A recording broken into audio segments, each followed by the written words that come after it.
అరణ్య నిశ్శబ్దాన్ని ఛేదిస్తూ గంధర్వపుర గుహలో ఒక తపస్వి నిశ్చలంగా నీళ్లతో పాటుగా బాధను మూసుకొని ధ్యానవంతుని ఆశ్రయాన్ని ఆశ్రయించెను. తన దండాన్ని పట్టుకొని అడవిలో ముందుగా నడుస్తూ ఒక సంకల్పంతో తన పాదాలను గమ్యం వైపు నడిపిస్తున్నాడు. ఒక దేవబాలుడు శౌర్యుడు అడవిలో వెలుగుతూ కాంతిమయంగా ప్రత్యక్షమయ్యాడు. అతని ముఖంలో చిరునవ్వు ప్రతి మౌనంగా నిలిచింది. వటవృక్షాల నీడలో మధ్య శౌర్యుడు మరియు ధాన్యవంతుడు సంచరిస్తున్నారు. వీరిద్దరి కలయిక లౌకిక విశ్వపుర ద్వారాల వద్ద గ్రామ ప్రధానుడు ధర్మశీలుడు ధ్యానవచ్చుడు మరియు శౌర్యుని ఘనంగా స్వాగతించారు.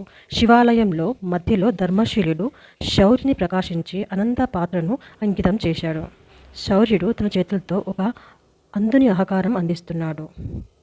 అనంత పాత్ర నుండి ఆహారం వెలిసింది. ఒక శైవుడు మరొక వైష్ణవుడు ఒకే పాత్ర నుండి వారికి నమ్మకాలకు తగినంగా భోజనం లభించింది. అర్చనమ్మ అనంత పాత్రపై దృష్టిని సారించింది. ఆకలితో ఉన్న ముఖాలను దర్శించి విస్మయానికి లోనైంది. ఒక గూఢచారి అనంత పాత్రను తాకడానికి ముందుకు వచ్చాడు. పాత్ర తన రెక్కలను విప్పి శ్వేతాగ్ని జ్వాలను విసిరి అతన్ని తిప్పికొట్టింది. అర్చనమ్మ దీపం వెలిగించి చిన్నారులకు రామాయణ గాథలు చెబుతుండగా అనంత పాత్ర నుండి శ్రీరాముని చిత్రాలు కనిపించాయి.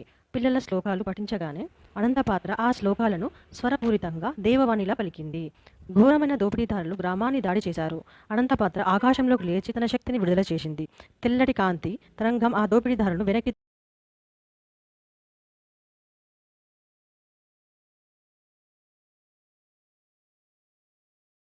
సాయంకాలం కాంతితో అనంతపాత్ర గాల్లో తేలుతూ శ్లోకాల వలయాలను వెలువరించింది. ఒక తల్లి తన బిడ్డను హత్తుకున్న వేళ పాత్ర నుండి ఆహారం ప్రత్యక్షమైంది. అర్చనమ్మ ఒక దీపం వెలిగించి అనంత పాత్ర ముందు ఉంచింది. పాత్ర స్వరాలతో మార్మిక వాతావరణాన్ని సృష్టించింది. కుటుంబాలు పాత్ర చుట్టూ ప్రదక్షిణాలు చేసి పుష్పాలు సమర్పించారు. విశ్వపురం కాంతిలో ప్రసరిస్తోంది. మధ్యలో గాలిలో తేలుతున్న అనంత పాత్ర గ్రామాన్ని కవర్ చేస్తోంది.